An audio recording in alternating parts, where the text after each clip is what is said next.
tentunya mudah-mudahan pada tahun 2025 ini kita sudah menyusun untuk rencana kegiatan akan stay pada saat Car Free Day berlangsung. Dan jadi selain identitas kartu KIS yang berupa barcode, tahu ya, berupa kartu ya. Jadi peserta juga bisa mengakses layanan yang namanya aplikasi mobile JKN, yang nantinya di situ ada identitas juga. Baru-baru ini BPJS Kesehatan melakukan kegiatan sosialisasi bersama saudara kita penyandang disabilitas. Nah, dan saya melihat di situ ternyata tidak ada bedanya juga kita sesama saudara kita yang memiliki kekurangan tadi ya. Dimana kita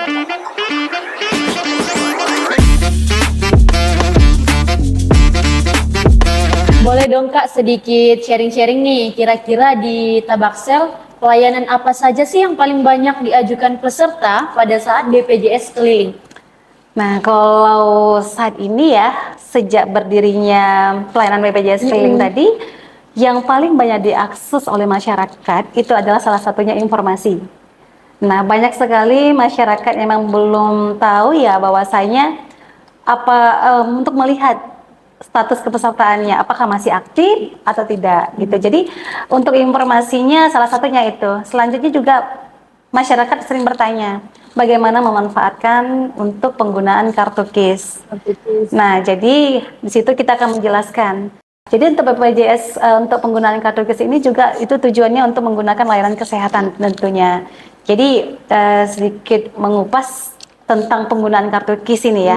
Jadi selain identitas kartu KIS yang berupa barcode, tahu ya, berupa kartu ya. Jadi peserta juga bisa mengakses layanan yang namanya aplikasi mobile JKN, yang nantinya di situ ada identitas juga untuk penggunaan kartu KIS. Dan tentunya di situ juga banyak fitur-fitur layanan lainnya yang bisa dimanfaatkan oleh peserta. Oke, mungkin nanti di podcast berikutnya kita bahas untuk kanal ya Kak ya? Boleh. Kanal layanan BPJS Kesehatan. Boleh, nanti kita akan mengupas banyak di situ kanal layanan tatap muka dan kanal layanan non tatap muka. Selanjutnya itu yang sering diakses oleh masyarakat itu adalah perubahan data peserta. Nah, yang sering terjadi nih Rin, perubahan data peserta. Salah satunya itu kayak nomor handphone. Jadi sebenarnya untuk identitas peserta seperti nomor handphone itu wajib juga dilaporkan. Nah, gunanya apa? Tadi untuk mengakses aplikasi mobile JKN. Jadi nomor handphone yang sudah berubah, segera laporkan ke BPJS Kesehatan. Selanjutnya untuk pengurangan anggota keluarga, seperti peserta ataupun anggota keluarga yang telah meninggal, itu segera dilaporkan ke BPJS Kesehatan. Karena setiap perubahan data ini merupakan kewajiban yang harus dilakukan oleh peserta. Nah, salah satu nih, baru-baru ini kita ada bertemu dengan saudara-saudara kita penyandang disabilitas. Baru-baru ini BPJS Kesehatan melakukan kegiatan sosialisasi bersama saudara kita penyandang disabilitas. Nah, dan saya melihat di situ ternyata tidak ada bedanya juga kita sesama saudara kita yang memiliki kekurangan tadi ya. Dimana kita juga sebagai petugas BPJS Kesehatan juga harus memberikan pelayanan yang mudah, cepat, dan setara gitu. Tidak ada juga perbedaan kepada peserta-peserta lainnya. Karena apapun ceritanya, untuk peserta JKN ini memiliki hak dan kewajiban yang sama, tidak ada perbedaan. Dan di situ saya menerima beberapa pertanyaan. Ternyata mereka memiliki selain sama ya kayak kita, ada kekurangan dan ada kelebihan.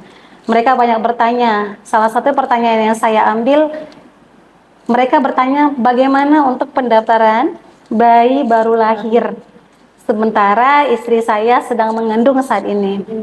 Dan di situ saya melihat yang bertanya itu merupakan adalah peserta tunanetra. Tapi begitu antusiasnya dan dia mengenali BPJS ini seperti apa. Dan ketika dia bertanya, saya Masya Allah ini terharu sekali karena peserta ini tidak merasa asing dengan BPJS Kesehatan. Jadi saya disitu menjawab karena memang kebetulan istrinya lagi hamil di situ dan ingin tahu bagaimana sebenarnya pendaftaran bayi baru lahir. Nah, saya bertanya, kehamilan ibu ini sudah berapa bulan dan ini kehamilan keberapa gitu kan? Dan Bapak terdaftar sebagai peserta apa? Dan saya peserta menjawab bahwasanya itu adalah anak ketiga dan peserta terdaftar sebagai peserta mandiri. Nah, jadi selama ini peserta ini mendapatkan pelayanan dari bidan untuk mendapatkan layanan pemeriksaan kehamilan. Nah, saya mengatakan di situ bahwasanya untuk pendaftaran bayi lahir itu akan secara otomatis didaftarkan oleh bidan yang telah bekerja sama dengan BPJS Kesehatan.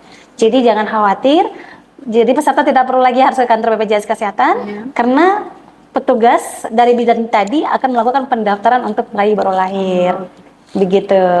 Berarti selain BPJS keliling, BPJS Kesehatan juga mengadakan sosialisasi ya Kak ya? Iya, benar. Sangat terbantu sekali pastinya untuk saudara kita disabilitas ya Kak ya? Iya, benar sekali. Terus Kak Rina mau nanya nih, ada pertanyaan dari akun TikTok ya Kak ya? Nomor HP sudah dipakai orang lain. Sementara nomor HP itu nomor HP pribadi Kak, itu bagaimana Kak kasusnya? Nah, baik, terkait dengan penggunaan nomor HP yang sudah digunakan orang lain. Ini sering terjadi, khususnya mohon maaf ini para guru-guru. Iya. Jadi pada saat adanya imunisasi anak-anak kayak ada anak SD ya. Iya. Jadi si guru ini mungkin dengan mudahnya untuk pengisian biodata si anak memberikan identitas nomor handphone yang diakses dalam aplikasi untuk imunisasi tadi. Sehingga pada saat si pesertanya mengakses layanan BPJS Mobile JKN itu terkendala. Ya seperti yang Rina sampaikan tadi, ada notifikasi bahwa saya nomor handphone telah digunakan orang lain. Jadi kita himbau ya, ataupun kita sampaikan kepada peserta JKN khususnya untuk tidak memberikan identitas data pribadi kepada siapapun, karena akan berdampak kepada untuk peserta JKN dalam akses layanan BPJS Mobile JKN tadi. Jadi itu bagaimana untuk melakukan perubahan datanya? Segera melapor ke kantor layanan BPJS Kesehatan seperti BPJS Keliling tadi, atau boleh berkunjung ke kantor layanan BPJS Kesehatan terdekat. Berarti bisa diubah ya Kak ya? Bisa. Bisa. Ya. Nah lanjut Kak, apakah masyarakat atau peserta bisa mengajukan permohonan kunjungan BPJS keliling ke desanya? Ya, tentu bisa. Jadi kalau misalnya ada masyarakat yang tadinya membutuhkan pelayanan BPJS keliling ini, nah masyarakatnya boleh melakukan koordinasi atau berkolaborasi dengan bagian kelurahan maupun desa. Nantinya bisa dari kelurahan desanya apabila sudah menyetujui dan memberikan waktu dan tempat untuk dilakukan kegiatan BPJS keliling, nanti dari kelurahan desa bisa menghubungi kontak layanannya. Boleh sharing-sharing dong Kak, kira-kira di Tabaksel ini pelayanan apa saja yang paling banyak diajukan peserta pada saat BPJS keliling?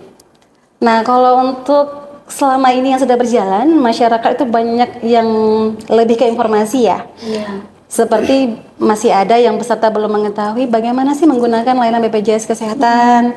Kemudian boleh nggak dibantu untuk ngecek data kepesertaan saya, sudah terdaftar atau belum? Nah, jadi lebih cenderung banyak ke informasi, kemudian untuk melakukan perubahan data, perubahan nomor handphone, perubahan fasilitas kesehatan tingkat pertama, dan juga ada pengaduan juga. Oh, berarti semuanya ya Kak ya? Iya, Semuanya benar. juga ya. Oke. Silakan nih Kak, kira-kira apa lagi yang perlu diketahui oleh masyarakat mengenai BPJS Kesehatan sekaligus menutup podcast kita kali ini? Baik, jadi untuk warga wilayah Kota Padang Sidempuan khususnya, karena saat ini kan di Kota Padang Sidempuan ada namanya kegiatan Car Free Day ya. Iya, Car Free Day. Jadi insya Allah nanti BPJS Kesehatan akan hadir bersama teman-teman, rekan-rekan saudara kita di acara Car Free Day. Kita akan stay untuk BPJS keliling, di mana nanti itu akan kita lakukan pada tahun 2025, tepatnya di awal Januari. Jadi untuk teman-teman warga Padang Sidempuan khususnya, nanti boleh untuk mengunjungi BPJS keliling. Nanti kita akan stay di sana. Nanti di situ ada mobil BPJS keliling namanya, dan beserta ada petugas juga yang akan hadir pada saat kegiatan Car Free Day-nya. Nanti semua masyarakat yang membutuhkan pelayanan kami akan siap membantu melayani peserta.